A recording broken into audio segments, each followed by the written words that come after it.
Magandang umaga po sa bawat isa.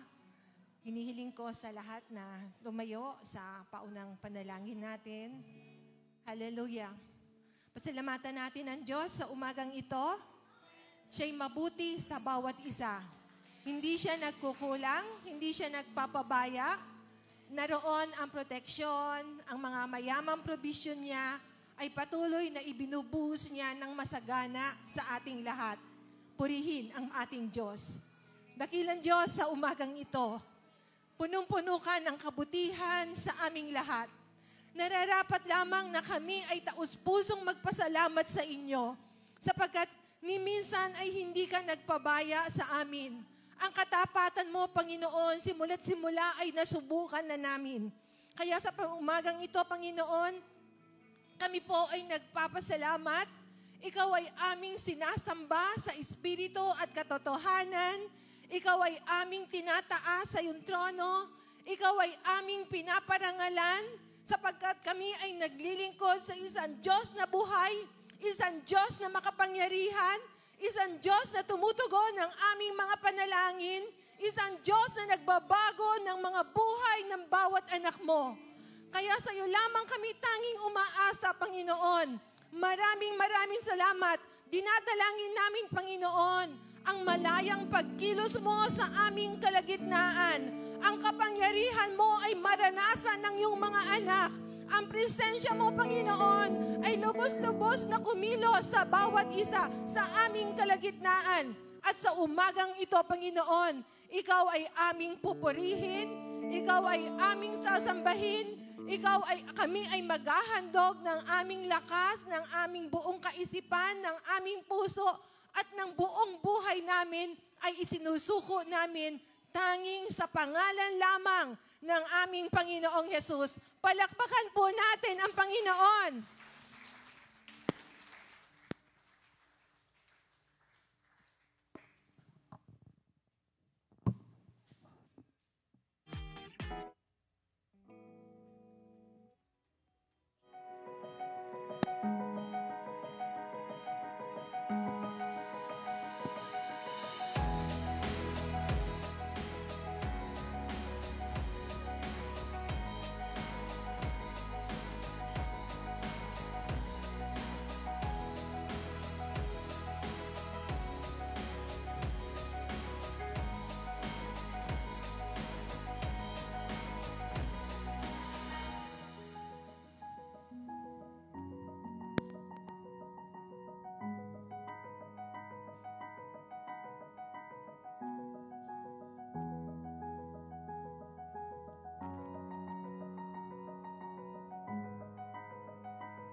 Amen. The Lord is good po ba? Amen. Amen. Sa lahat nga po ng nakaranas po ng kabutihan ng Panginoon, magsabi po ng Amen. Amen. Amen. Amen. Amen. Di ba napakabuti po ng Panginoon na tayo po ay nakagising na naman tayo, may buhay na naman tayo. Amen.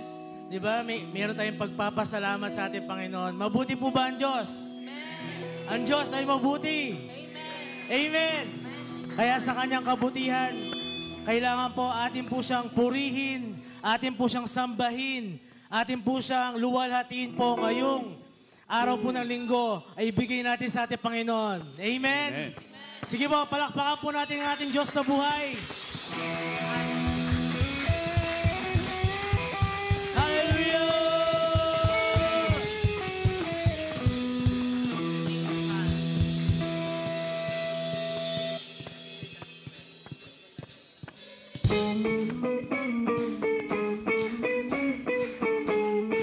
Sige po, palakpakan natin ating mga kamay.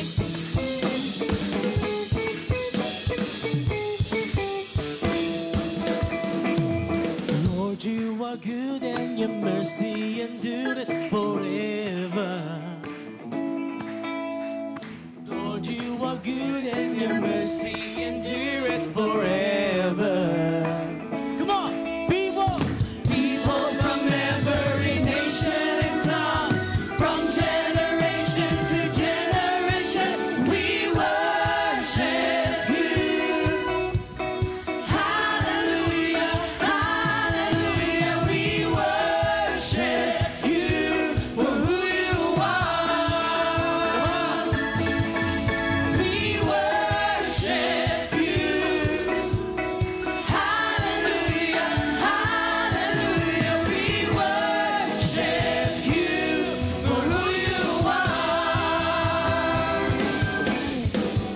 Whoa, whoa,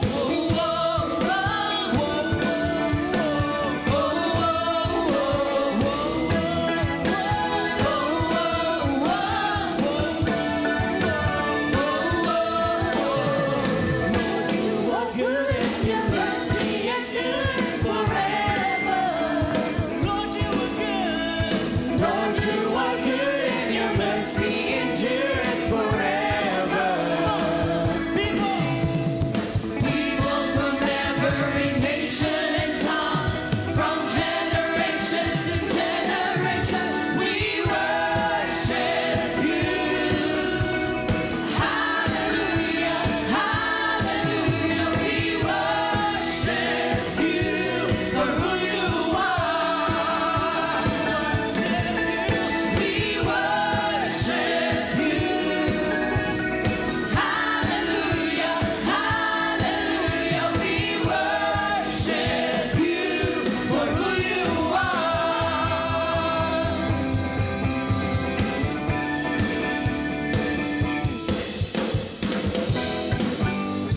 Yes, you are, yes, you are, yes, you are. So good, yeah. Yes, you are, yes, you are, yes, you are. Sabay-sabay. You are good all the time, and all the time.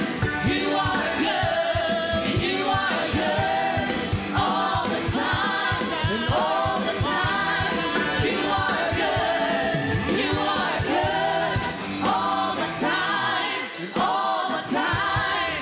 You are good, you are good all the time, and all the time.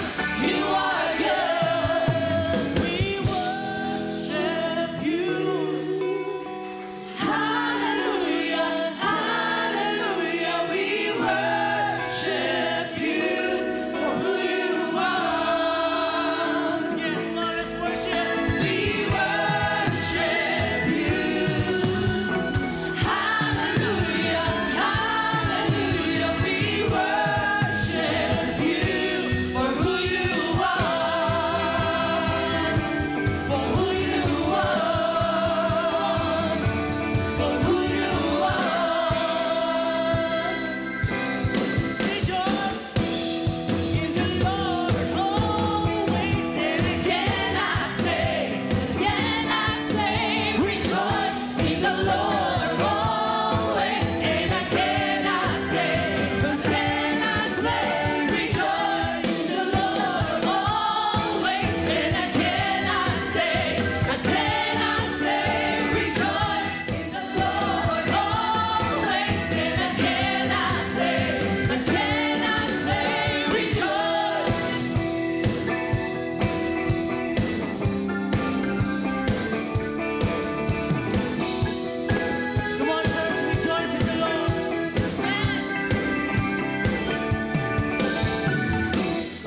nag-almusal. Di ba? Alam niyo, deserve ng Panginoon yung lahat ng the best. Hindi lang yung pera mo, pati yung katawan mo, pati yung pagkilos mo, pati yung paglundag mo, pati yung pagpuri mo. Di ba deserve ng Panginoon ang lahat ng the best? Amen? Amen. Can I have an amen to that? Kung deserve ng Panginoon, ipakita natin sa Panginoon na deserve niya ang the best. Amen? Amen? Walang sa edad dyan. Wala sa edad dyan. Naniniwala ako. Wala sa edad. Come on!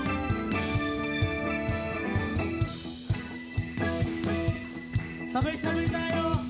Sasabihin natin, rejoice in the Lord.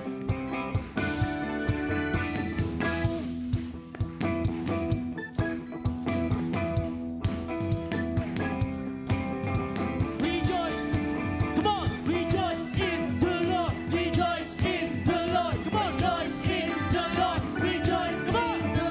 Rejoice. Lift your hands. Rejoice in the Lord. Rejoice in the Lord. Come on. Rejoice in the Lord. Rejoice in the Lord. Rejoice in the Lord. Rejoice in the Lord. Rejoice in the Lord. Rejoice in the Lord. Rejoice in the Lord. Rejoice in the Lord. Rejoice in the Lord. Rejoice in the Lord. Rejoice in the Lord. Rejoice in the Lord. Rejoice in the Lord.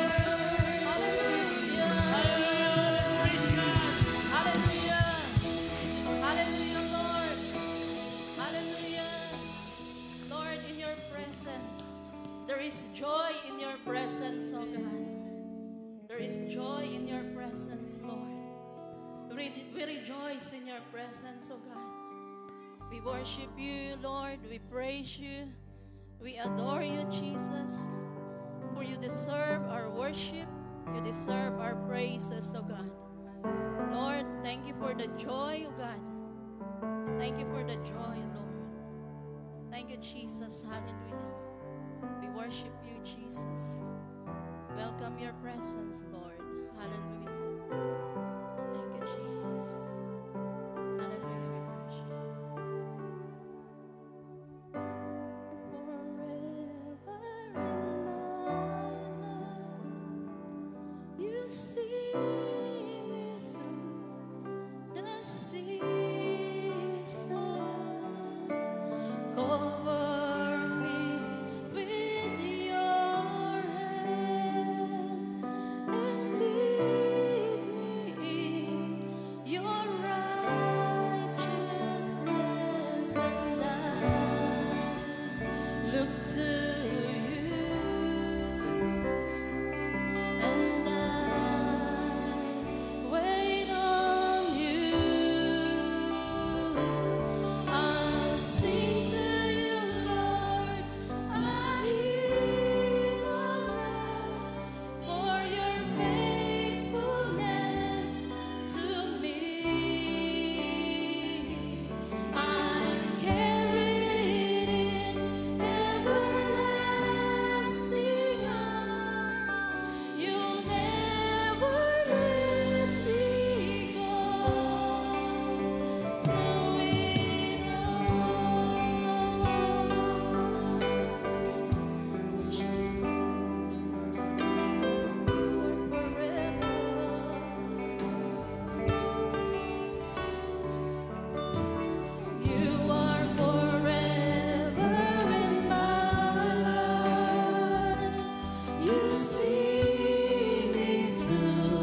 just use our voice. Let's just use our voice. For you are holy. For you are holy. For you are holy, Lord. For you are holy. For you are holy. For you are holy, Lord. For you are holy. For you are holy. For you are holy, Lord. Can we just raise our hands, church? Can we just raise our hands for the Holy Lord? For the Holy of Holies. For you are holy, Lord. For you are holy. For you are holy.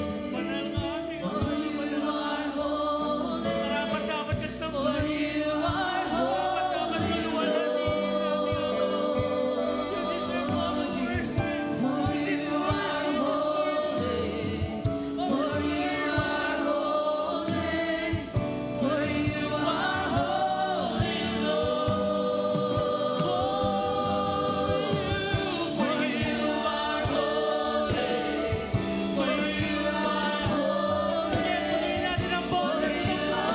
Sanctuary na lang. For you are holy. For you are holy. For you are holy. For you are holy. You are holy.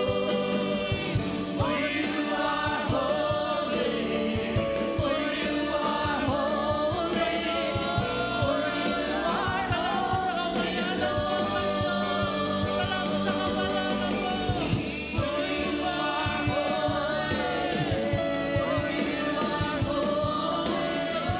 For you are holy, Lord. For you are holy. For you are holy. For you are holy, Lord. For you are holy. For you are holy. For you are holy,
clap of praise, the clap of worship. Come on, church. Worship through clap. We deserve all praise. Our God deserves all praise.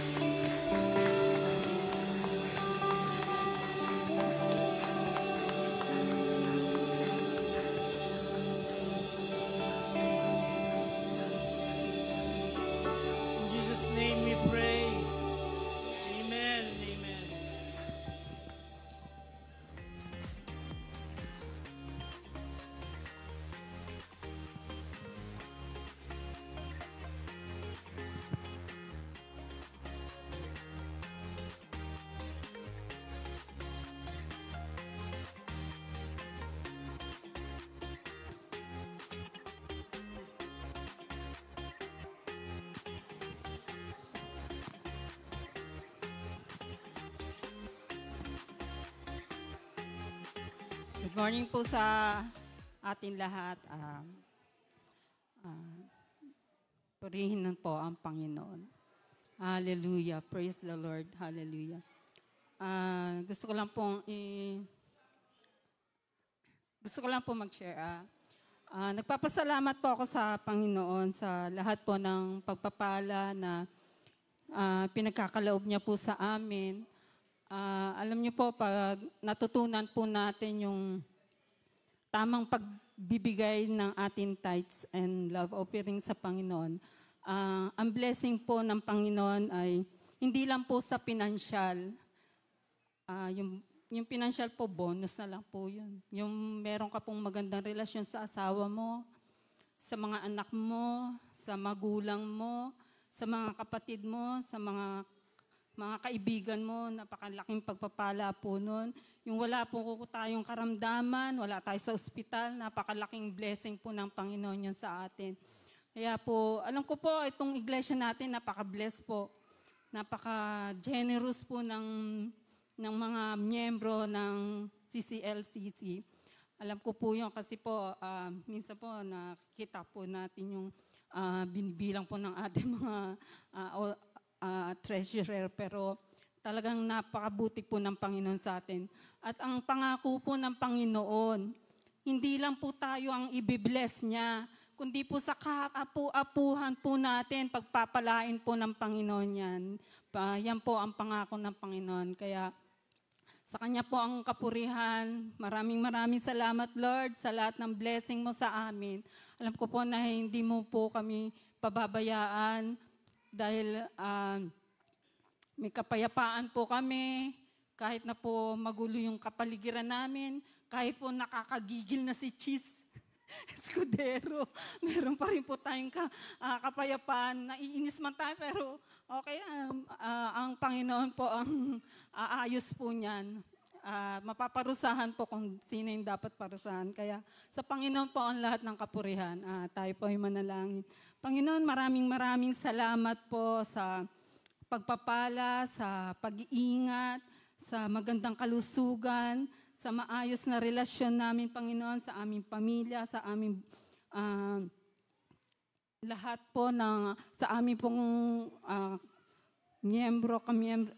churchmates, sa aming kaibigan, sa aming mga kamag-anak. Maraming salamat, Panginoon, sapagkat alam po namin na ang lahat po ng mabuti at kaaya-aya ay nanggagaling po sa inyo. Kaya Panginoon, marapat lamang na ibigay namin sa inyo, Panginoon, ang karapat-dapat na pagpapala na ipinagkakaloob sa aming Panginoon.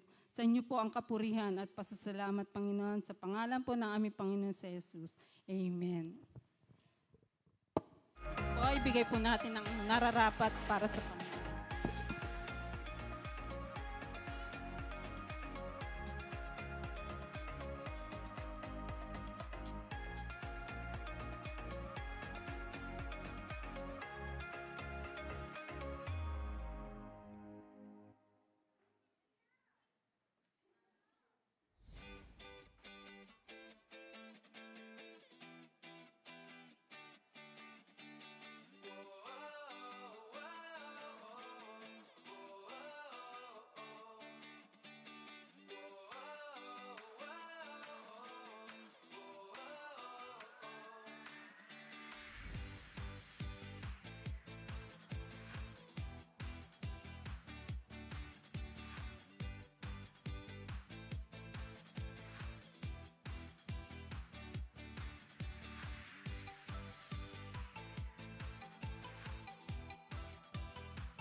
Ayan, good morning po sa bawat isa. Tayo po ba ay pinagpala? Siyempre, pinagpala tayong lahat sapagkat nasa ating puso ang Panginoong Diyos. Amen?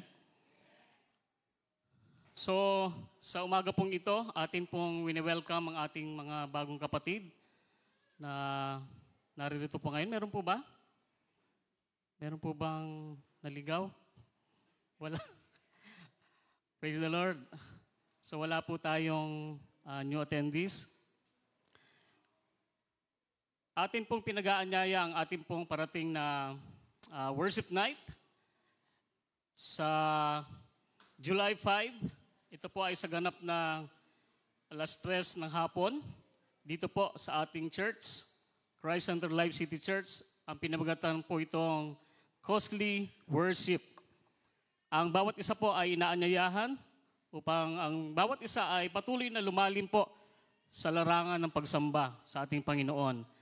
Siyempre, hindi po lang tayo mag-aawitan, meron din po tayong pakikinig ng salita ng Diyos, kung saan ang tema po ng ating pag-aaral ng salita ng Diyos ay tema ng pagsamba.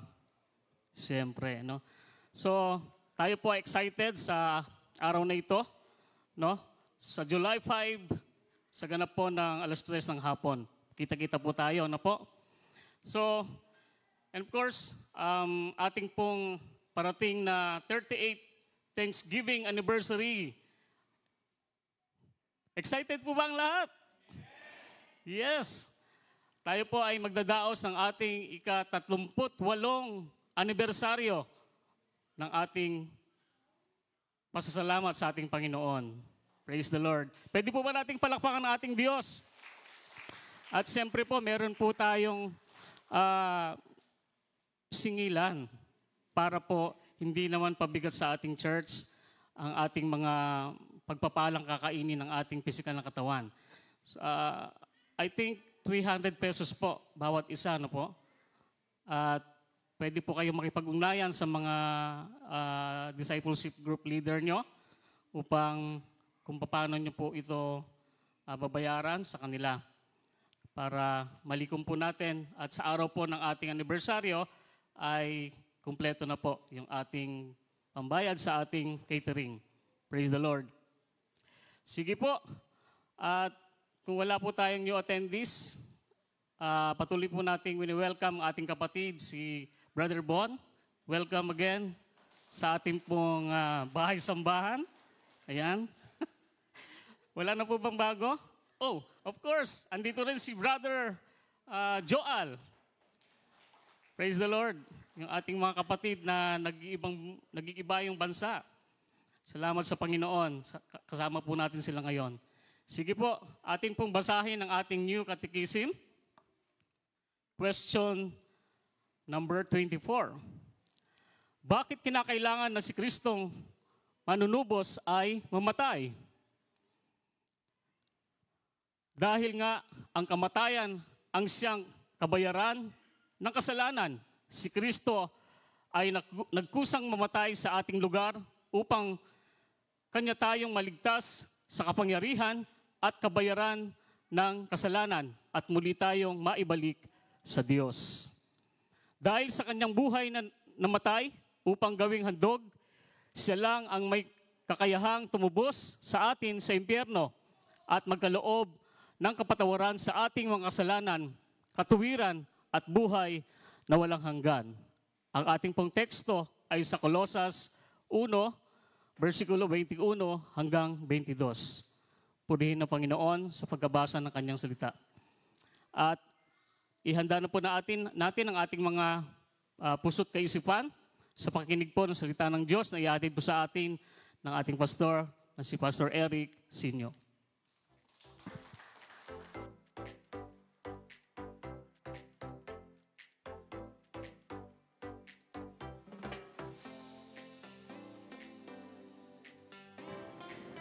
Good morning po. Ayan. So baka makalimutan ko, babatiin ko na mga katatay. Ayan. Saan yung mga katatay dito? Ayan. Happy Father's Day po sa lahat sa ating mga katatay. Ayan. Araw po ngayon ng mga tatay. Araw namin. Ayan. Sa purihin ng Panginoon. So ako po humihingi ng paumanhin kung hindi po ako tingin palagi sa kaliwa dahil mayroon po, nagka-stiff neck ko ako sa ang kaninang paggising ko, nakaramdam ako ng sakit sa kaliwang batok. Ayan.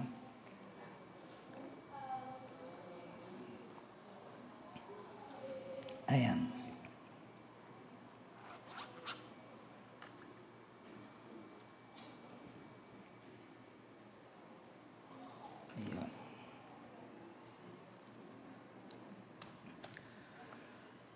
So ngayon ay, dahil nga ho ngayon ay Father's Day, nakaraang buwan ay sinelebrate po natin at inalala ang mga dakilang nanay po ng tahanan na tinatawag pong mga ilaw ng tahanan. Ano? At ngayong buwan naman po ay celebrate po natin at alahanin ang mga bayaning tatay ng tahanan. Ayan. Dakila ang mga nanay at bayani naman ho ang mga tatay. Ayan.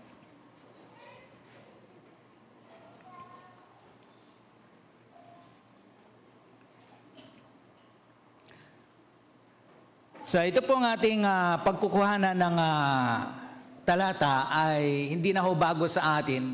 Maaring madalas na ho natin itong narinig na babasa. At lagi nating napagtutuunan pansin ay yung anak. Yun ang laging inilalarawan ng talatang ito. Subalit nakakaligtaan ho natin na bigyan ng pansin yung ama. No? Kaya sa umaga pong ito ay dahil nga araw ng mga tatay, tingnan ho natin, no? Yung mensahe po dito sa salita ng ating Panginoon para sa mga tatay. At bago po tayo sa magpatuloy, mag-pray muna ho tayo sa ating Panginoon. Hallelujah, dakilang Diyos, aming amang banal. Nagpapasalamat po kaming lahat sapagkat idinako mo naman po kami sa lugar na ito ng sambahan, hindi lang upang kami po ay magkatipuan at magkita-kita, kundi nais po namin na ikaw ay sama-samang sambahin, makinig ng iyong salita at tumanggap ng iyong pangungusap. Patnubayan po kami, Panginoon, sa pamagitan ng iyong banal na Espiritu. At ikaw lamang po ang siyang tangi naming itinataas sa umagang ito. Patuloy na mapagpala po kami ng iyong mga salita. Ito po ang aming dalangin sa pangalan ng aming Panginoon Jesus. Amen. So, yeah.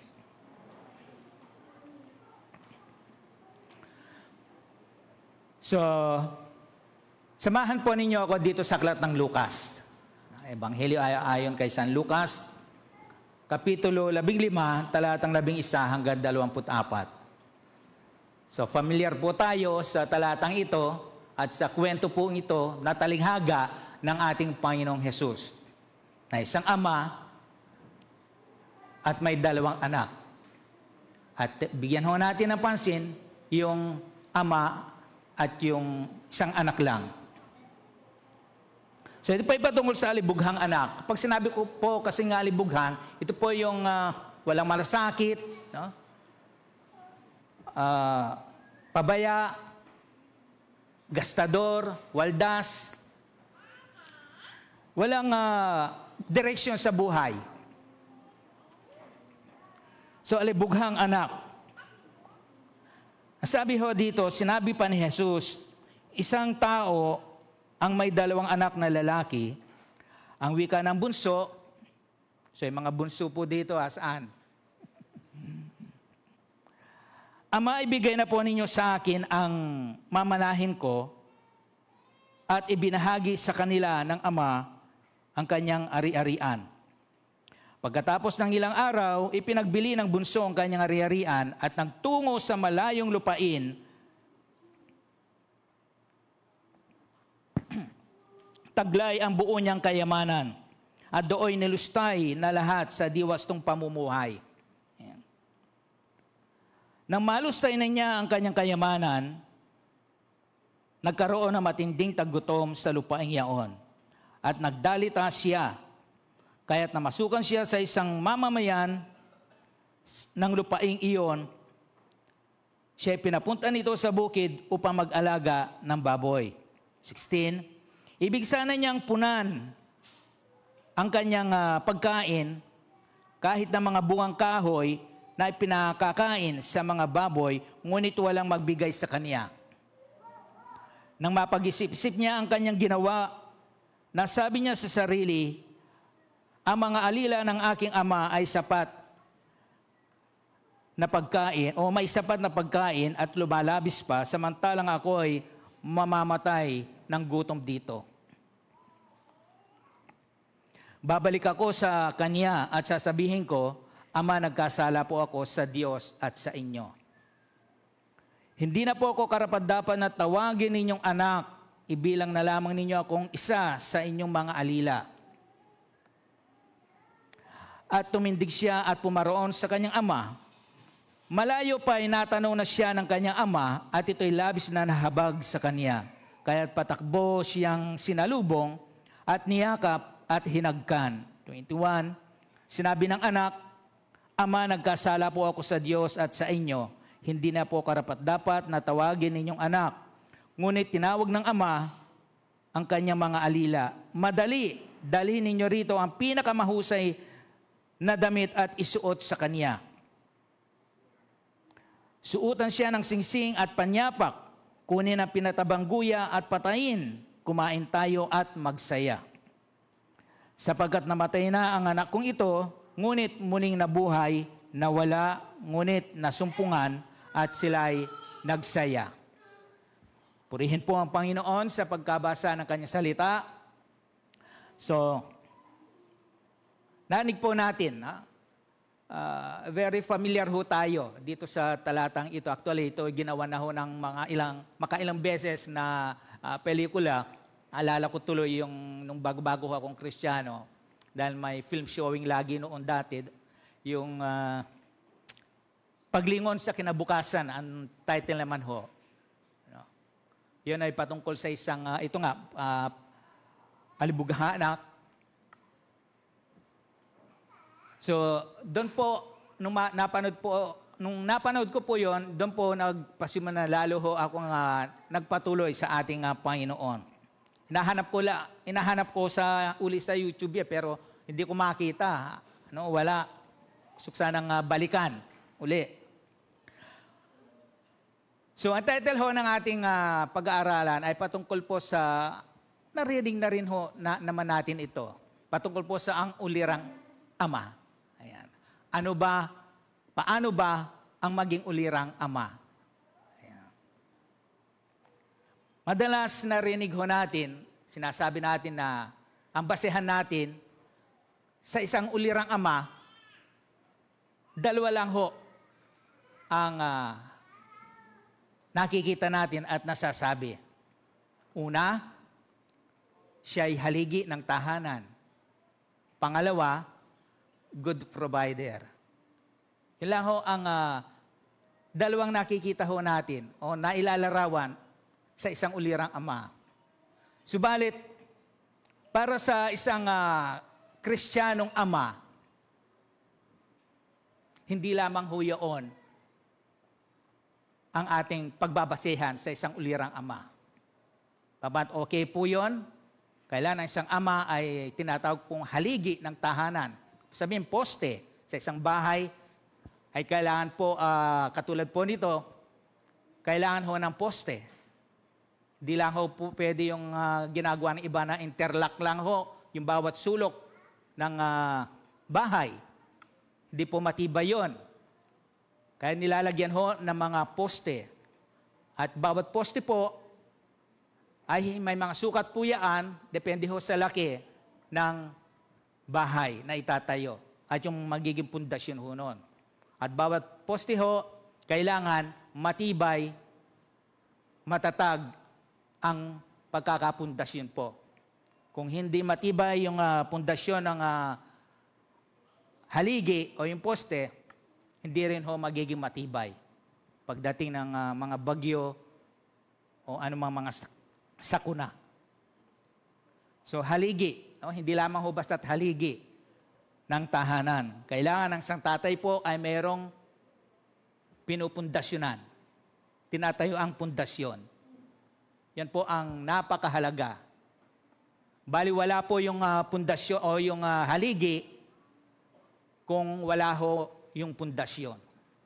At alam naman ho natin bilang mga mananampalatayang ama kung sino po ang ating pundasyon.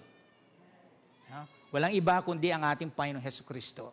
Sabi ho ng Banal na Kasulatan, wala nang ibang pundasyon na maaring ilagay pa. maliban sa nailagay na ang ating Panginoong Jesucristo. Yan po ang dapat ho natin tandaan, mga ama. No? Hindi yung lakas natin, hindi yung kakayahan natin, hindi yung hindi yung trabaho natin, hindi yung mga anumang naibibigay natin sa ating pamilya, hindi po yon ang gawin natin maging pundasyon. Huwag ho yun. Kundi ang ating Panginoong Jesucristo lamang ho. Yan ho ang tandaan ho natin. So, upang maging ulirang ama ho, ayan, kinakailangan meron ho tayong, kaya nga tinawag ng uliran modelo, ibig ko sabihin. Meron ho tayong modelo na gagayahin, susundan. Ang sabi ho sa Efeso chapter 3, verse 14, ang sabi ho doon, ang Diyos ang siyang pinagtuturaran ng bawat sambahayanan sa langit at sa lupa. So sa makatwid po, ang ating Diyos po ang siyang ating modelo, mga tatay, na dapat ho natin tularan upang tayo ay talaga matawag na uliran o mga ulirang ama. Hindi lamang po isang haligi at isang good provider. So tingnan ho muna natin bago tayo tumungo dito sa ating binasa, yung ating modelo na tutularan bilang isang ama. Alam naman ho natin, meron lang tayong isang ama na tinatawag. No? Pagdating po sa spiritual, ang ating amang Diyos. So bilang mga tatay ho, siya ho ang dapat natin tularan. Ano ba ang katangian ng ating Diyos na dapat natin tularan upang masabi ho natin na maging ulirang ama tayo? No? Ulirang ama sa tingin ho kasi ng sanlibutan, basta't yung anak may hiningi sa tatay, na ibibigay. No? Uliran So una ho, tingnan muna ho natin ang ating Diyos Ama. So, sa Exodus chapter 34 verse 6, ang sabi ho doon, hindi ko na ho babasahin buo, kundi kinuha ko na lamang ho yung importante pong mga salita ho doon na tumutukoy sa katangian ng ating Ama. Ang sabi ho doon, siya ay Diyos Ama na mapagmahal. So bilang mga tatay, yung pagmamahal po, uri ng pagmamahal ng ating Diyos Ama, siya ho ang dapat nating gayahin. Pangalawa, siya ay maawain. Marunong siyang maawa, habag. Hindi madaling magalit. Ayan. Mga tatay, no? Hindi man ho, sabi ng Banal na Kasulatan, sabi sa Efeso, pwede kang magalit, huwag lang na magkasala. Yung galit na sinasabi nating maka-Diyos na galit. No? Iba kasi yung galit ng alam naman ho natin ng mga tatay na hindi nakakakilala sa ating Panginoon, kung magalit, halos hambalusin, di ba? Pag may hindi nagustuhan ginawa ng anak, bugso ng damdamin yung galit, kung ano yung madakot, ihahambalos, ipapalo. Hanggang sa yung iba, yun nga ho, ikinamamatay ho nila. Kaya sabi ng Banal na Kasulatan, yung pwede mong paluin, yung hindi niya ikamamatay. Yung pagpalo ho kasi, pagdisiplina ho yan. Maging ang ating Diyos, Ama, ay nagdidisiplina din ho sa kanyang mga anak kapag may nagagawa pong mali. Yan po ay pagpapakilala na ikaw ay anak niya at siya ay ama mo. Yan po ang ugnayan At ang pagpalo ng ating Panginoon, ang sabi ho ng Banal na Kasulatan, bagamat siya nagpaparusa, hindi nawawala ang kanyang pag-ibig. Yon ang maganda ho. Kapag yung pagdidisiplina po ng isang ama sa kanyang anak ay may udyok ng pag-ibig, hindi ho mapapariwara yung anak. Kaysa doon sa galit o palo ng ama na bugso, basta't nakaramdam siya ng galit, sige lang. So, hindi ho kaagad-agad nagagalit. Nagagalit man, hindi nagtatagal. Napapawi agad. Mas nangingibabaw yung puso ng isang ama. Yun ang ibinubunga ho ng pag-ibig eh. Maging ang ating Diyos ho, ganun. No? Hindi nagtatagal ang kanyang galit ho. So, then next, siya ho ay tapat. Ayan. Tapat ang ating Diyos. Then sa numbers o bilang, ayan ho, pala yan, nakapost. Kala ko hindi ko na isama. So pangalawa, yun, sa numbers 14, 18, 20, siya ho ay matyaga. Sabi ho, matyagang sa pakikitungo sa mga makasalanan. Ayan. So sa mga anak, sa mga tatay, kailangan ho ang katyagaan na ho natin. Minsan may mga anak talagang, lalo na mga maliliit, di ho ba? Likas ho sa kanilang pagiging pilyo, malikot, no? Makulit. So normal ho yan, nagdaan din ho tayo dyan, mga tatay. Naging bata din ho tayo. Ano? So kailangan ho, pagtsitsaga sa kanila, pag-aaruga. No? Bilang isang ama kasi, lahat tsitsagaan mo eh. No? Naalala ko tuloy, share ko ba to? Naalala ko lang ho kasi basta eh. Nung sinakambal ho, biro mo, kambal, hindi ho madali ang mag-alaga ng sabay ang bata, alagaan ho. Share ko na nga ho. Ako ho ang naging, parang ama na at nanay. Ako ho yung kada sila ay dumumi, ako ho ang nagpupunas, sa kanila nagpapalit. So yung ganun ho ba? Talagang tiyaga. Tiyagahan mo yun kasi andun yung pagiging ama eh. Dugo mo sila eh. At laman. Anak mo sila. Andun yung kagalakan. Tsitsaga ka talaga ho. No? Sasangkap mo sila ng gatas. So yun po ang isang ama. Matyaga sa kanyang mga anak. Kahit na minsan ang tagal o ang hirap matuto sa iyong itinuturo, tiyaga pa rin ho. Then mahabagin, ayan, ang kanina yung maawain o. Yung pagkahabag, yung maroon siyang mahabag, yung kanina, binagit natin maawain. Maroon siyang mahabag sa kanyang mga anak, na kahit na minsan may nagawang mali, no? Kaya minsan na nakikitang nahihirapan yung anak, andun yung awa. At handang magpatawad. Ayan. Kahit nagkasala yan, sabi nga, di ba, yung kasabihan nating mga matatanda na ang anak, may anak daw na kayang tumiis sa magulang. Pero wala raw na magulang na kayang tiisin ang anak. Kunwari, tinitiis, pero ang totoo niyan, sakit, ang bigat ng kalooban ho niya. Nasasaktan yung kalooban. Di ba? Dahil gusto mong matuto, tinitiis mo siya, pero sa totoo, sa kaloob-looban ho natin, kung nasasaktan, mas higit tayong nasasaktan ng mga magulang, mga tatay. So dahil po doon, andun pa rin yung pagpapatawad ho natin sa kanila. Handang magpatawad, anuman hong nagawa na mali, kasalanan. So sa awit 103 verse 8, 10, and 13, sabi ho doon, magandang kalooban. Yan ho dapat mga tatay. Mga tatay ho dito, siyempre mga mananampalataya na ho tayo, sigurado ho yun.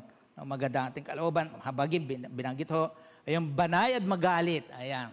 Isa nagagalit na, pero may mga tatay na galit, pero ano pa rin, yung salita, banayad pa rin.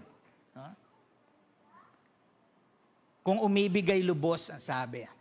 Pag sinabing lubos po, hindi, ano ba ang tawag doon yung partial eh, hindi ganon. Lubos, buo, sabihin. At hindi siya nagtatanim ng galit. Yan. Nagkikimkim, sabi pa ho doon, hindi siya nagtatanim, nagkikimkim. No. And then, siya ho ay mapagpigil. Hanggat maaari, galit man siya, pinipigil yung galit ho. Bilang isang ama. Kailan ho ang isang ama na haligi, kaya nga haligi ay matatag ho eh. Then sa Hosea, ito ho, nung mabasa ko ito, talagang iyon pala ang ating Panginoong Diyos. Gusto niyang parusahan si Ephraim eh. Pero sabi niya, nangingibabaw sa kanyang puso, yung awa ang sabi, yung habag. Sapagkat ako'y Diyos at hindi tao, ang sabi ho. So mapagmalasakit ho siya, sabi po doon sa Hosea. Then next, 1 Thessalonians chapter 2, verse 8 and 9, 10 to 12, sabi ho doon, handang ialay ang kanyang buhay bilang isang ama. Di ho ba, pag ang ating anak nakikita nating nahihirapan, may sakit, nahihirapan din ho tayo. Kung maari lang yung kalagayan niya ay, kung pwede lang kunin natin. Ayaw natin silang nakikitang nasa ganong kalagayan. Merong ang ano dyan ama. Alam mo, sino yan nangailangan ng kidney. Yung ama at yung anak ibinigay. Kidney. Anak yun Pero ang ama ho, lalo, kayang ibigay ang lahat kahit na siya ay wala na, basta't ang kanyang pamilya ay mayroon lang. So, handang ialay ang kanyang buhay. At ito ho, siya ho ay nagbibigay rin ng payo. Nagpapayo ho ang ating Diyos mula sa kanyang mga salita. Bilang mga ama din, kailan ho, nagpapayo din ho tayo sa ating mga anak. Nagpapaalala sa kanila. Kaya't mga anak, kung kayo po ay pinapaalahanan, no, at pinapayuhan, sama na natin yung napapagalitan, ayan, namin kayo, no, mga tatay, mga ama, wag ho kayong magtatampo, wag ho kayong magagalit. Hindi ibig sabihin, kasi may mga kabataan ho kasi na kapag gano'n ang nakikita nila na ginagawa ng ama nila sa kanila na pinapayuhan, pinapagalitan, kala nila hinihigpitan sila. Kala nila killjoy ang tingin. Hindi ho paghihigpit ang tawag doon, pagmamahal po. Dahil ayaw po namin kayo mapariwara o maligaw ng landas. Dahil alaman mo ho natin ngayon, maraming kabataan ngayon, dahil na rin ho sa impluensya, social media, maraming napapariwara ho. Mga kabataan pa lang, nasasangkot na sa mga masamang gawain. Kaya kapag pinalalahanan po tayo, kayo, mga anak, makinig po. Wala ho mga magulang, wala hong hangad para sa kanilang mga anak, kundi ang makita silang nasa mabuting kalagayan. Wala hong magulang o ulirang ama na ang nais ay mapasama ang kanyang anak. Lahat, makita ho natin, no? Lahat ginagawa. Yun nga ho, yung mga tatay natin dito ngayon, nagbakasyon lang, ilang buwan lang ho, wala mang buwan o linggo lang, no? Babalik naman ho. Kala ho natin minsan na madali, di ho ba?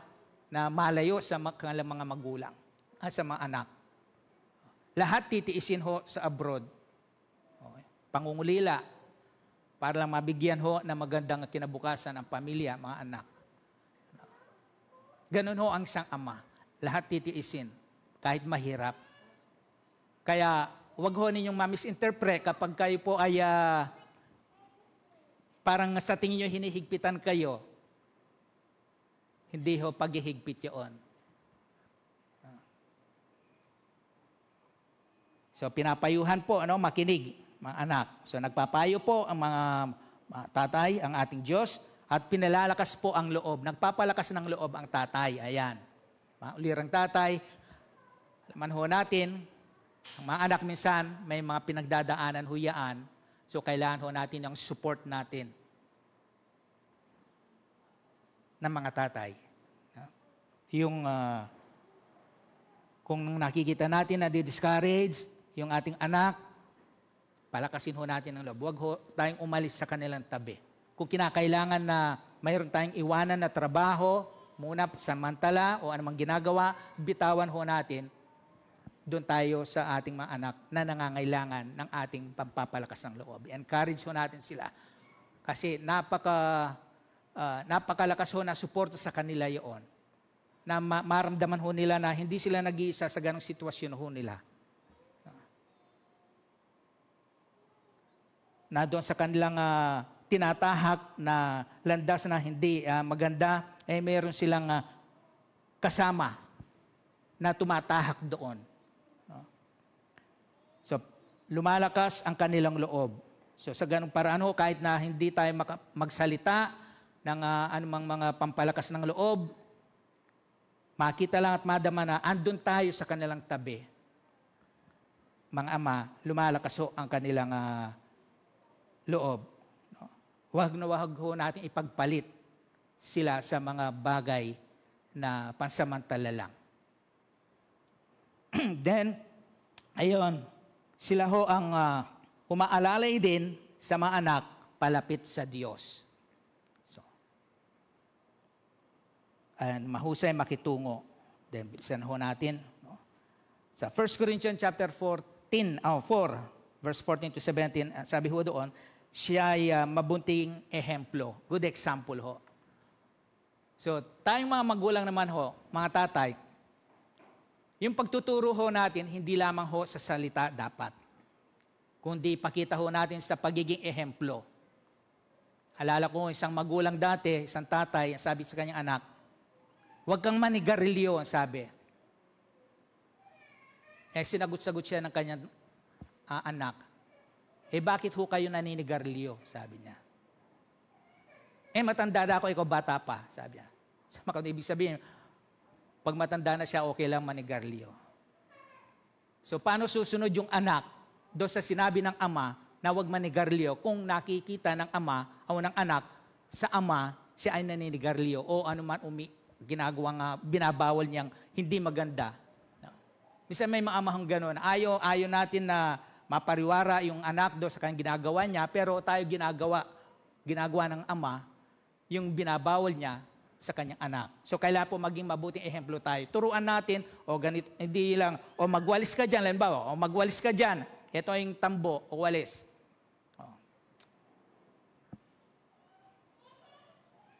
Ipakita ho natin. Ganito. Para gayahin ho. Ganun ho. No? Maging mabuting ehemplo sa gawa. So, and then sa Job 1:5, ito ho ang isang pinaka-importante din sa ating mga ama. Na tayo po'y namamagitan para sa ating mga anak sa Diyos.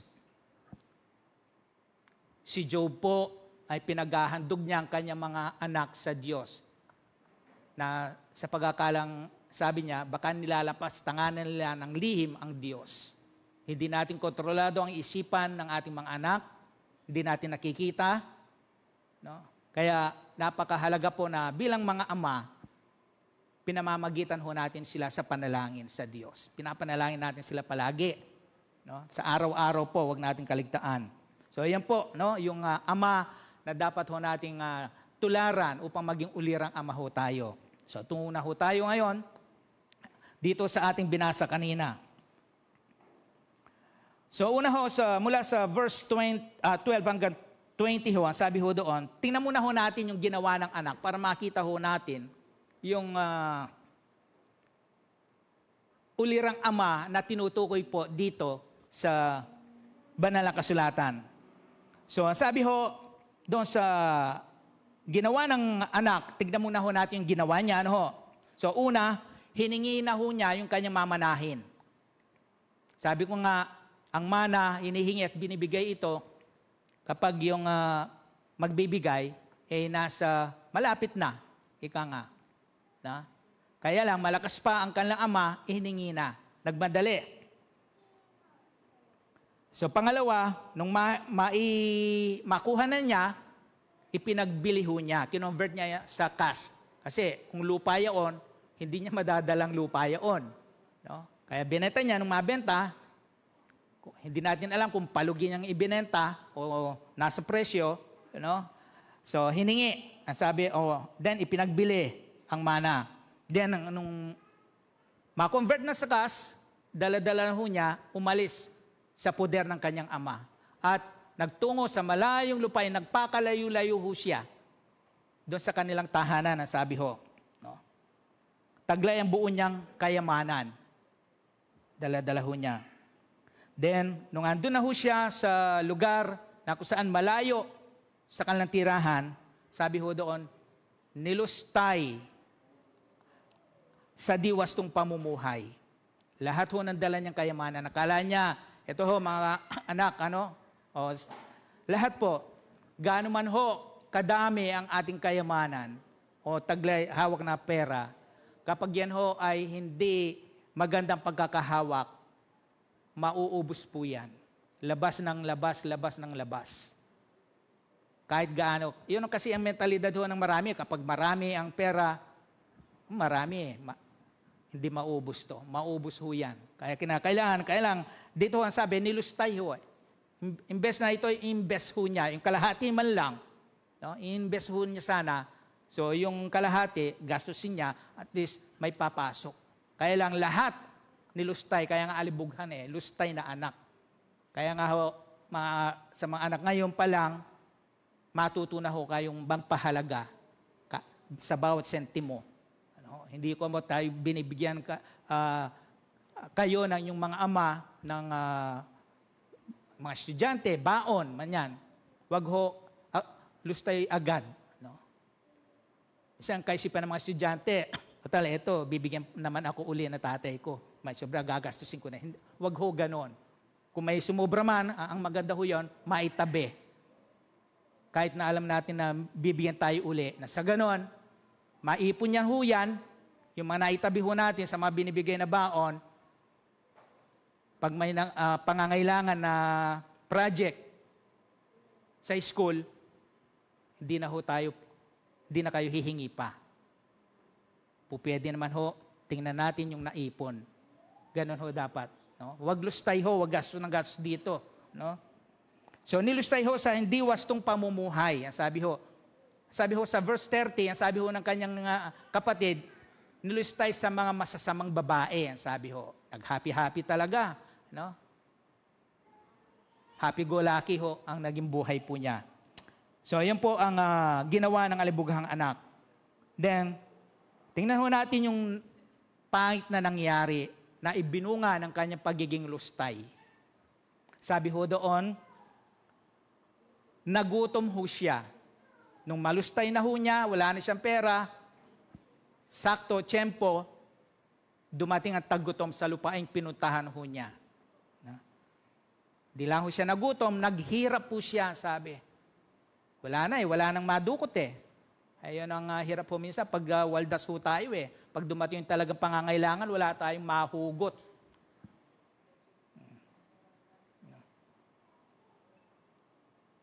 Liban na lang ho talaga doon sa talagang pag nagbabudget tayo, talagang minsan hindi natin napagkakasya. Iba naman ho talaga yung talagang tapon dito, tapon doon. Tapos pag talagang dumating yung pangangailangan, wala ho tayong madukot. Yun ang nangyari. Naghihirap po siya, wala na siya madukot ang naisip po niya, para siya po ay makakain, na masukan ho siya bilang tagapag-alaga na lang ng baboy. Dati na siya ay amo ng mga alila nila, siya ngayon ay naging alila. Namasukan, sabi ho doon. Sabi pa nga ho doon sa binasa natin, dahil sa gutom, maging yung mga bungang kahoy na pinapakain sa mga baboy ay gusto na niyang kainin din. Kaya lang, dahil sa tindi ng hirap, wala ring magbigay ho sa kanya. Biro mo, pagkain na ng baboy, wala pa siyang makain, magbigay sa kanya. Ganon ho kahirap. So ngayon ho, ayun, napag-isip-isip po niya na mali ang kanyang ginawa. Ayan. So, 17. Yan. Sa mga anak, napakahalaga ho nito. Na kung kayo nagkamali, aminin. So nagkamali ho siya, sabi ho niya, babalik ako. So yung paghingi ng tawad, una pagkilala sa kamali ang nagawa, kasi hanggat hindi natin nakikilala yung ating pagkakamali, hindi ho tayo makakahingi ng tawad eh. Ganun ho. So kaya dapat una, so bilang isang anak na nagkamali, so mapagkilala ho na kayo ay nagkamali. O, alisin yung pride, ika nga. So babalik siya sa kanyang ama, bumalik siya at inamin ang kanyang kasalanan. So ayun po yung ginawa ng alibughang o waldas na anak na to. Ngayon, dako na ho tayo dito sa ulirang ama. Ayan. So kanina nabasa na ho natin yung ama na dapat tularan ng isang tinatawag na ulirang ama. So una ho, last verse 12, verse 20 hanggang 24, makita ho natin nung hiningi ng, bagmat wala pa sa panahon, yung paghingi ng anak, dahil ang ama ay mabait, kind and generous. Mabait ho siya, ibinigay naman yung mana ng bunso. Sabi ho doon. Ibinahagi ng ama ang kanyang mamanahin. Then pangalawa, ang ulirang ama, ayan ho, ano nabanggit natin kanina sa mga binasahan ho natin, matyaga ho. Matyaga siyang ama. Bakit ho? Paano natin nakitang matyaga ang amang ito? Mula nung araw na umalis ang kanyang anak, hanggang doon siya ay muling bumalik, hindi natin alam kung ilang taon po yun, kung gaano kahaba, dahil hindi po binanggit dito. Ganoong katyaga na hinintay ng ama ang kanyang anak, na isang araw makita niyang babalik ang kanyang anak, at yun nga ang nangyari.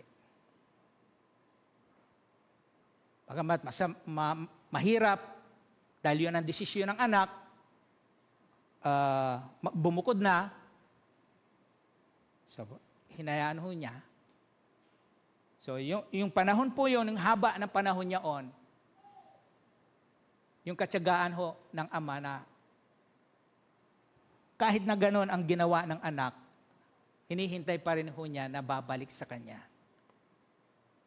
Kahit na mali, hindi maganda ang kanyang nagawa, handa pa rin ho niya nga tanggapin. So matyaga ang ama. Hinihintay niya ang kanyang anak. Haring ito ay araw at gabi, dumudungaw sa pinto, sa bintana. Baka makita niya may isang tao na lumalakad palapit sa kanilang tahanan. Then, siya'y ulirang ama na mahabagin. Sabi ho, doon nung bumalik na siya, nung natanaw niya, makita niya ang kanyang anak, nahabag po siya. Sabi ho, malayo pa natanaw na siya. Kita ho ninyo, talagang hinihintay siya ng kanyang ama. Kasi sabi, malayo pa Sabihin talagang inaasahan ho niya na talaga ang anak niyang ito, isang araw ay babalik sa kanila. So sabi, malayo pa natanaw na siya ng ama at ito'y labis na nahabag. Bakit ho kaya? Hindi lamang ho basta't sinabing nahabag kundi labis, sobra-sobra. Marahil po, nakita niya ang kanyang anak na nung siya nasa poder niya, maganda ang buhay, maganda ang ayos, maganda ang itsura, Pero ito, nung siya muling bumalik, ibang-iba na. Maaring gusgusin, no? Parang kakita ho tayong mga taong grasa, ano? Ganon. Awang-awa ho siya. Hindi niya inasahan na yun ang kanyang anak. Pero marahil, dahil nga iisa lang ang lumalapit papalapit sa kanilang tahanan, yun ang kanyang anak.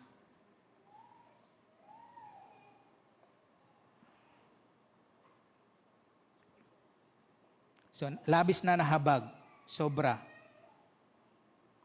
Siguro, maluha-luha pa ang amang yaon eh. Then, nung makita niya nahabag siya, ang sabi, patakbo siyang sinalubong. Hindi na niya hinintay pang makarating tuluyan doon sa kanyang harapan, kundi yung ama mismo, kumilos, lumakad, sinalubong yung kanyang anak. Dahil sa pagkasabik, marahil, sa kanyang anak. No? Sinalubong ho, welcome ho niya. Makita pa ho natin dito ang senaryo. Then, niyakap ho siya. Hindi niya alintana kung anong amoy yung anak na yon sa puntong yaon.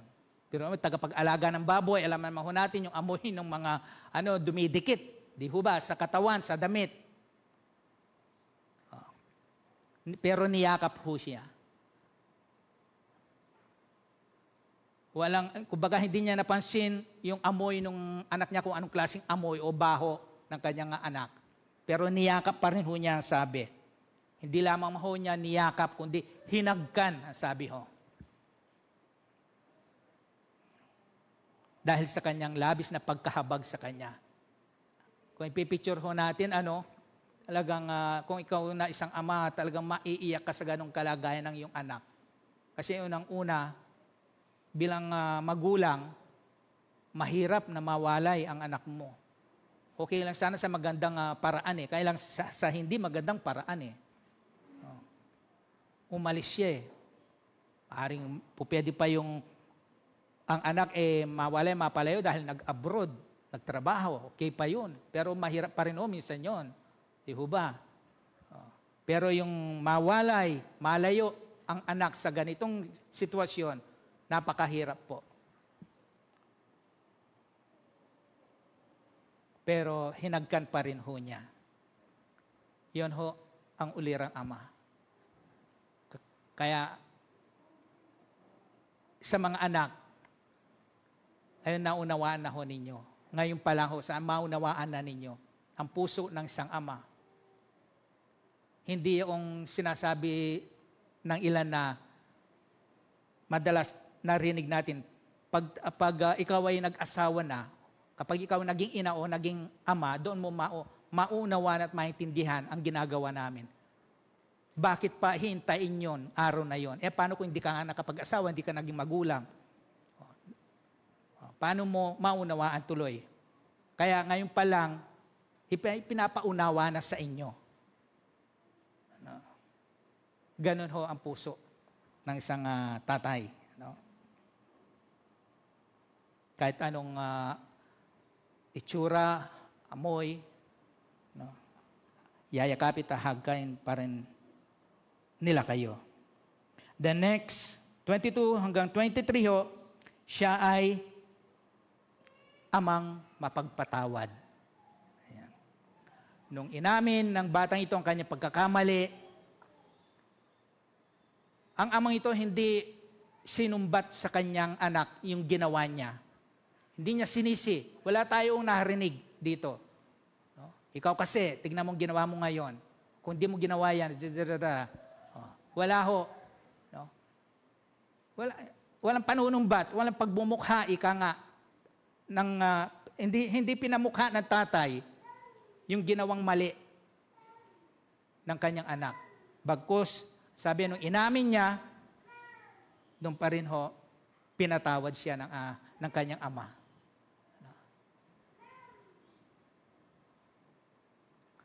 Hindi importante kung sa ama, kung ano yung nagawang mali ng kanyang anak. Ang importante sa amang yaon, yung pagbabalik, yung anak niya mismo.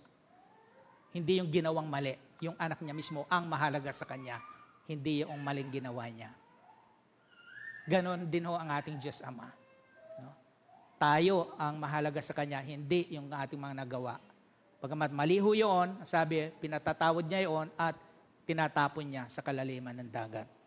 So, isang Diyos na mapagpatawad, isang ulirang Ama, dapat mapagpatawad ho tayo. Huwag matiging matigas. Sabi ko nga kanina, kunwari, nagagalit tayo pero ang totoo, nasasaktan ho tayo. Diba? Pag napapagalitan natin ang ating anak. Naalala ko naman tuloy, nung bata pa ho sinakambal, kung hindi ko na matandaan yung kung ano ang napag-awayan nila. Hindi ko nagustuhan, nagalit ako. Dapa, sabi ko sa kanilang dalawa. Dumapa ho sila. Ako ho kasi bilang ama, hindi ako sanay mamalo eh. So dumapa ho sila. Alam mo niyo, yung pagpalo ho sa kanila, pigil pa rin ho eh. Bagamat pigil ho, yung pagpalo ho sa kanila, parang ako yung nasasaktan bilang isang ama. Kasi nga ho, hindi ako sanay mamalo. Dahil kailangan ipakita sa mga bata, sa mga anak, sa mga tatay ho dito, dapat ganun din ho. No, habang bata pa sila, sabi ho na Banal na Kasulatan, ituro na, itama na ho sila, paluin ang sabi din na Banal na Kasulatan, sa tamang pamalo. So, yan lang ho ang una't huling-huli kong pamamalo sa kanilang pit ho. No? Bagbat yan ho ay pigil at pabiro, ika nga. Pero masakit pa rin ho, ganun pala ang isang ama. Hindi kayang saktan ang anak. No? So mapagpatawad, binihisan, ang sabi, ng pinakamahusay na damit. Ayan, yung gusgusin niyang damit, marumi, mabahong damit, binihisan ho ng bago. Then sinuutan ng singsing at panyapak, binapagtanggap uli ng ama sa kanyang anak. Then, pinaghanda pa, sabi, pinagpiesta. Nagpiesta ho sila, naghanda, nagsalo-salo. Silang, pati yung mga alila ho nila, nagsaya ho sila. Then, panghuli,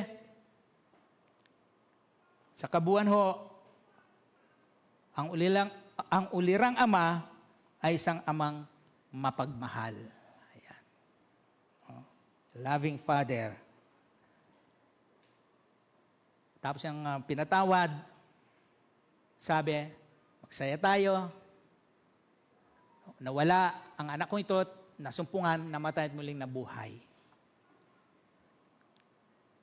Ipinadama ng amang ito, yung pag-ibig niya dati noon, hindi nagbago sa kanyang pagbabalik.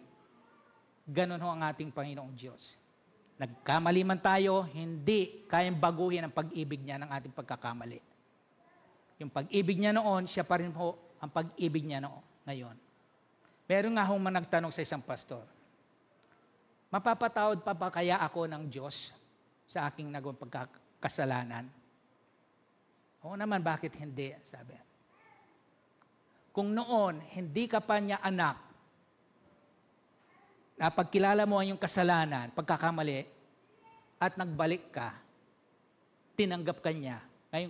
Ngayon pa kaya na anak ka na niya at nagkamali at muli kang bumabalik na hindi ka niya tatanggapin. Yung pag-ibig na Diyos noon na tumanggap sa atin, siya rin pa rin ho ang pag-ibig ngayon at bukas. No? Tinanggap ho niya, minahal pa rin ho niya, walang nagbago ho sa kwento ho dito. Mula nung umalis siya hanggang sa muling bumalik, same na pag-ibig ng Ama. Ang ipinadama, ang inukol niya muli sa kanyang anak. So, tinanggap ho niya. So, ako ho tayo tuloy magtapos. Gusto pong panoorin natin sandali itong, ewan ko kung nakita na ho ninyo ito sa Facebook. No? Napakaganda ho ng ilustrasyon na to. Yung patungkol po sa isang isda na arwana.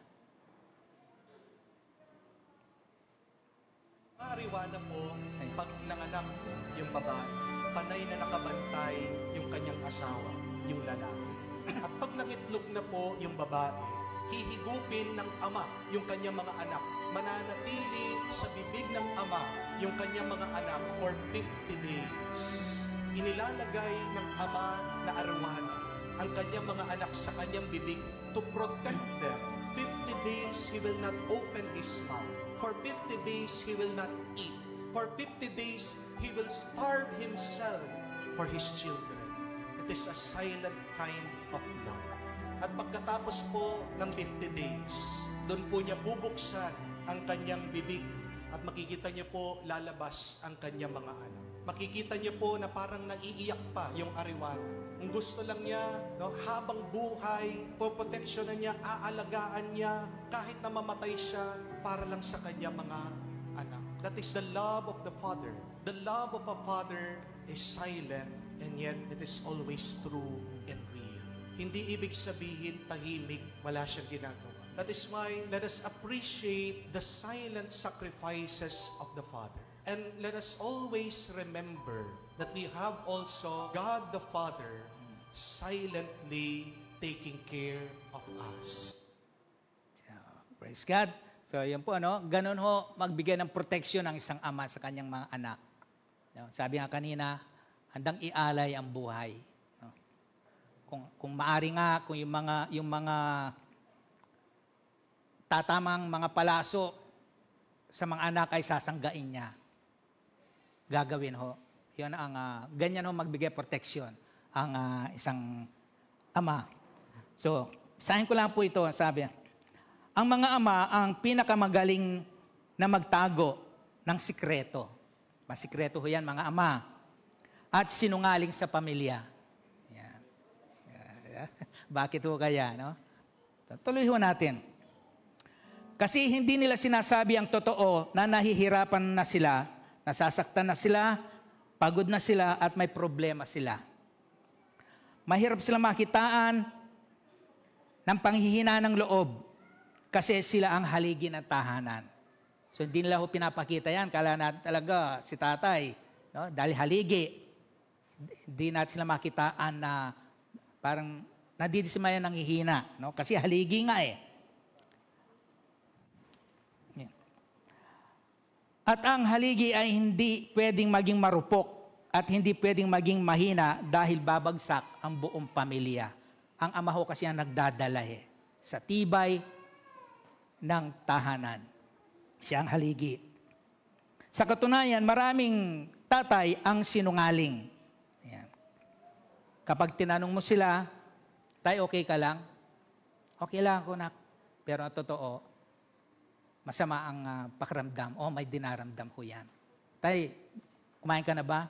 O, nakbusog pa ako. Pero ang totoo niyan, hindi pa kumakain. Para may makain lang ho kayong mga anak. Okay ka lang, tay? Okay lang ako. No? Pero hindi natin alam dahil sa pagod. No? So, hindi nila sinasabi ang totoong sitwasyon dahil ayaw nilang madismaya ang pamilya. Huwag nilang madamay ka. Tatay nga, kung kinakailangan nga, siya na lang ang talagang papasano at magbubuhat sa problema. Ayaw niyang makita ang kanyang pamilya na damay pa sila, nahihirapan. No? Ayaw niyang panghinaan ng loob ang pamilya, ang gusto niya lagi positibo. Pero ang katunayan, pagtalikod, yan, at pag di natin sila nakikita, umiiyak ho yan. Nalulungkot. Hahanap yan ng lugar kung saan isisigaw na kung gaano na siya nahihirapan at nabibigatan, pero pilit na kinakaya. Ang nais lang ni tatay ay protektahan at makitang maayos ang pamilya kahit siya na lang ang nahihirapan. Yan ang pagmamahal ng isang ama o ulirang ama sa kanyang pamilya. Tahimik pero laging totoo at tunay ang pagmamahal. Tahimik lang pero may ginagawa, nag-iisip ng malalim. Di man naririnig sa kanyang bibig o labi ang katagang I love you. Pero ipinapakita ito sa pamamagitan ng sakripisyo. Bilang haligi ng tahanan, lahat kinakaya upang maitaguyod ang kanyang pamilya. Hirap, pagod at puyat, kasama niya yung mawalay sa pamilya, yan yung mga nag-abroad nating mga katatay, di alintana, masiguro lang ang pamilya. kahit sarili ay pinagkakaitan sa mga bagay na pangangailangan. Kahit nasa pagkain minsan, para lang may maibigay sa kanyang minamahal sa buhay. Yan po ang ulirang ama. So, nais po naming handugan ang mga tatay, mga bayaning tatay, ng isang awitin po. Ayan.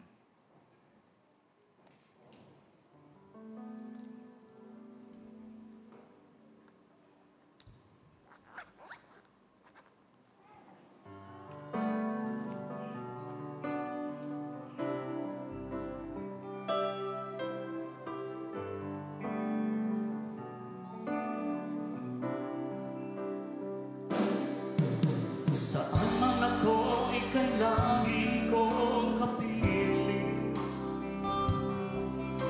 Iniingatan, ginagayan ang landasin. Inaalala mo aking kakainin, maging ang aking darating. Sa pagtulog, maging sa pagkagising, ikaw ay laging nakamasid sa akin. Tulad ng isang bata, ako'y nilalambing, minamahal, hinahagkan.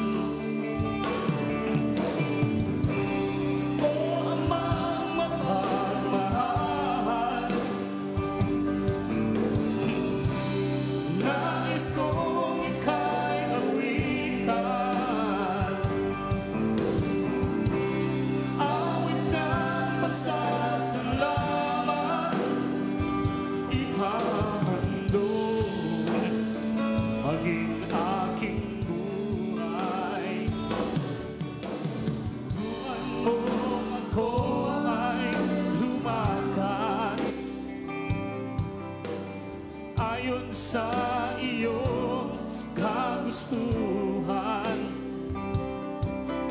sa bawat sampang iyong iparamdam, upang di na ika'y aking masaktan.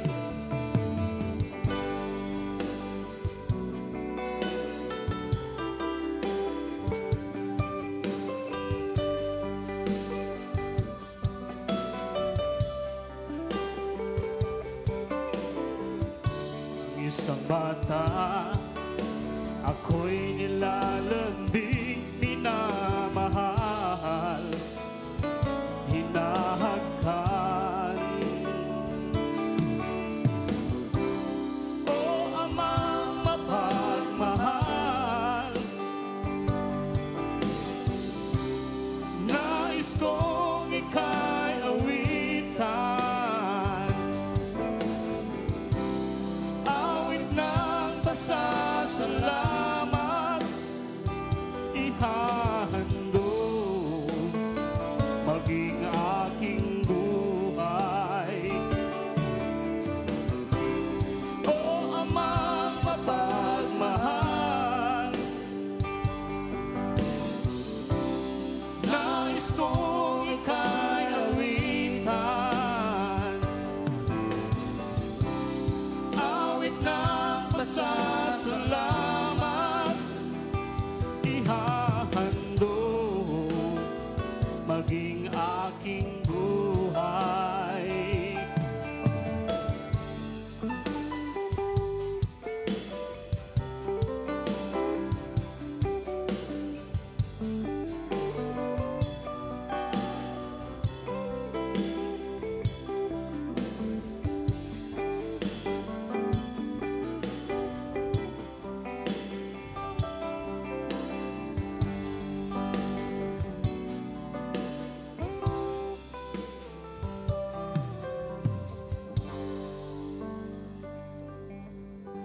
Hallelujah. So, pangwakas ho, pakinggan ho natin ito. pahalagahan natin ang mga sakripisyo ng mga uliran at mapagmahal na Ama. Salamat po aming Panginoong Diyos. Puri ka namin sa napakagandang mensahe mula sa iyong mga salita. Salamat sapagkat mayroon kaming nag-iisang Ama na pinagtutularan ng bawat sambahayan dito sa langit at sa lupa. At bilang mga inilagay mong mga ulirang Ama, mga haligi ng tahanan na itinayo mo, O Diyos, na maliban ikaw mo siya magtayo, walang kabuluhan yung mga ibang nagtayo, Panginoon. Salamat. Ikaw po siya maging patuloy na pundasyon namin, bawat pamilya. Tulungan mo po kami na mga tatay, patuloy na magampanan ang tungkulin po namin bilang mga tatay, O Diyos. Yung mga nanig po namin na mga katangian mo, dalangin po namin, mataglay din po namin upang ito po, O Diyos, kung paano po ito ay pinapadama sa amin, ay may padama din po namin sa aming pamilya. Salamat. Ikaw ang aming pinaghuhugutan ng katatagan, pinaghuhugutan ng kalakasan, pinaghuhugutan ng pag-asa sa aming buhay. Bigyan pa po kami patuloy ng lakas, karunungan, kalusugan, Panginoong Diyos, upang yung pamilya na ibinigay mo po, pinagkatiwala mo po sa amin, ay mapangalagaan po namin at maproteksyonan. At sama-sama po namin, Panginoon, sa iyo ibinibigay lahat ng papurit karangalan, kadakilaan. At ngayon, ang pag-ibig ng Diyos na hindi nagmamaliw at pagliligtas ng anak, ang ating Panginoon Jesucristo, at ang pakikisama patuloy ng banal na Espiritu ay sumaatin lagi ngayon at magpakailan, kailan paman. Amen. Mabuhay po ang mga bayaning tatay. Ayan.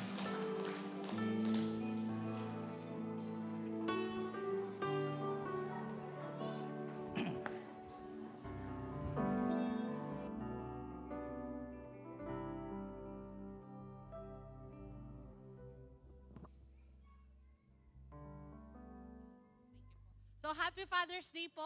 Lahat po ay napagpala at dumako po tayo. Meron po tayong simple token para sa lahat ng tatay.